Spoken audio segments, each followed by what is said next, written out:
You know, a performer needs to perform. You need to work. And, you know, I think that's why I've lasted so long and why I think my guide and my kind of mentor was always Sammy Davis Jr. and now William Shatner, because he's still doing it and doing it strong. And why? It's because of what keeps you alive, keeps you going.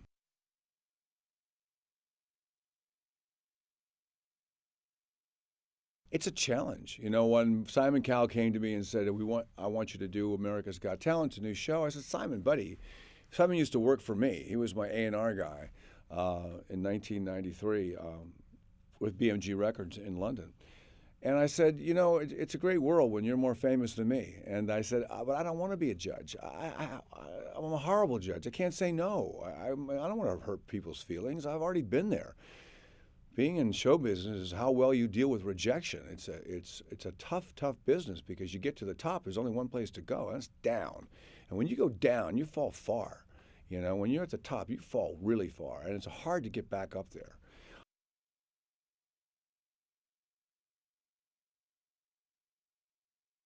I think God has a sense of humor because they wanted me to change it. You know, my manager actually, who passed away years ago, her name was Joyce Selznick, said, "Why don't you change it to Eric Hasselhoff?" I said, "Eric Hasselhoff? Sounds like you just got off the boat from Norway. You're in Braveheart or something." And I said, "No, I wasn't going to change it one time to David Michaels." And I found out there was a David Michaels. But I said, I took so much heat for the name Hasselhoff growing up that I'm going to keep this name because I was proud of my parents. And I said, I'm going to make, you know, they worked their butt off taking me to and from acting class, dance class. The first show I ever did was Peter Pan when I was 8.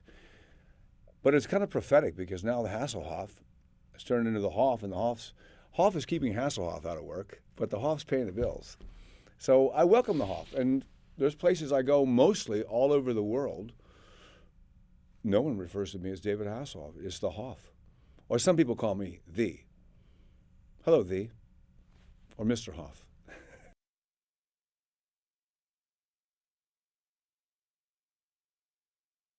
On Halloween, I went to the Playboy Mansion as Jekyll, looking nice in very much a very dinner suit, very elegant. I got hassled so much I had to leave. The next night, I went to a private party dressed as David Hasselhoff, and I went with a mask. And all night long, I had a blast. They said, "God, you sound just like him." I know, I've been working on his voice all night. I'm the Hoff. Don't hassle the Hoff. No one had a clue. I had a blast. And so if I go down the street wearing my own mask, people would think he couldn't be such an idiot to do that. So it kind of works. But right now, it's such a invasive world. You have no privacy. Even when you go to the VIP lounges, when you're waiting for a plane, people just pick out their phones, and they don't even say anything. You know, but I nail them all the time. I just go, "Would you like a picture? Would you like one with me?" All you have to do is ask. You know. So you can tell. I see everything. I don't act like I do. And sometimes if you'll see me acting very angry, I'm not angry. I learned that from Paul Newman. Paul Newman used to look angry all the time. He said, the reason I look angry, if I look nice and look at everybody, I'll have to sign autographs and take pictures. If I look angry, people are afraid of you.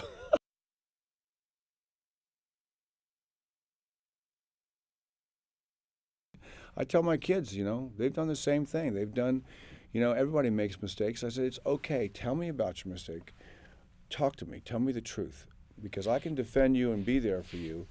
I can't stop you. I won't stop you from doing something. I won't say no, but I will say this is what's going to happen. This is a consequence. This is good. And it's show business. People are watching you. That's what we do. So you have a responsibility of that. And your job, as much as you want it just to be on stage, is not that way anymore. It's 24/7, you know?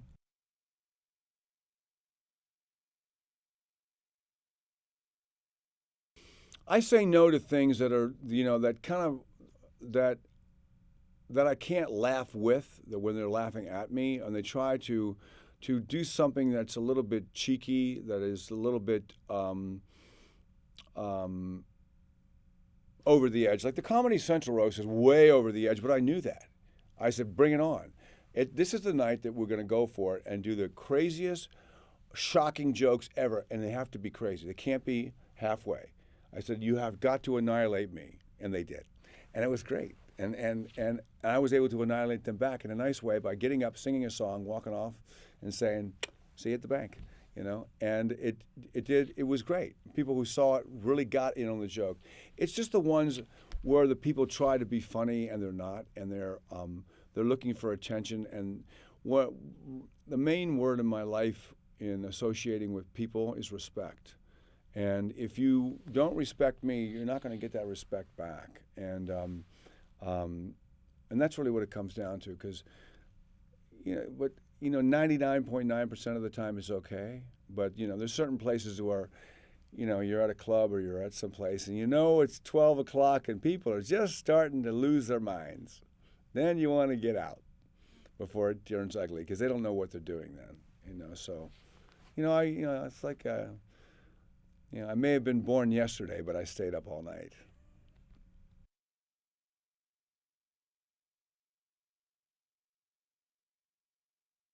Because everybody has kind of been where I've been, and everybody has had those days where they don't want to get out of bed, or they become self-indulgent and they feel sorry for themselves. Well, wake up. Once you realize that life is not fair, then you get on with it, because it isn't fair, and stuff happens that you never imagined, but stuff happens that you never imagined. And if you open the door, that stuff comes in. It's amazing.